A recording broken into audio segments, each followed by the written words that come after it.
சமூக சீர்திருத்தம் சென்றேன், சாதியை ஒழிக்கிறேன் அப்படிங்கிற பேரில் வந்து இந்த பரிஜாய் நாயுடு என்று சொல்லக்கூடிய ஈவே ராமசாமி நாயக்கர் வந்து அவர் என்ன பண்ணுறாரு, அவர் வந்து இங்கே வந்து தமிழ் மொழியை வந்து தமிழர் வரலாற்றையும் தமிழர் பண்பாடையும் கலாச்சாரத்தையும் அழிச்சு வேலையை நல்லது பண்ணுறாங்கிற பேரில் தமிழை பேசிய தமிழுக்கான அழிவு வேலையை தான் செஞ்சுருக்காரு.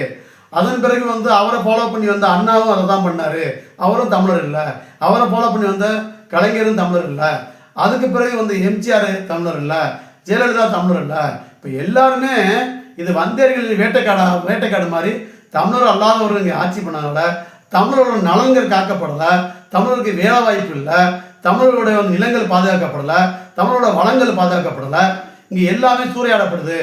அதனால இந்த சீமான் வந்து இதெல்லாம் நம்ம காக்கணும், இந்த மண்ணை மக்களையும் காக்கணும், மண் வளம், மலை வளம், நீர் வளம், நிலவளம் அனைத்தையும் காக்கணும், அனைவருக்கும் வேலை வாய்ப்பு, தற்சார்பு வேலை வாய்ப்புன்னு பேசுனால அதில் பயணித்து நான் 10 வருஷமாக இணைஞ்சு பயணிச்சிட்டு இருக்கேம்மா.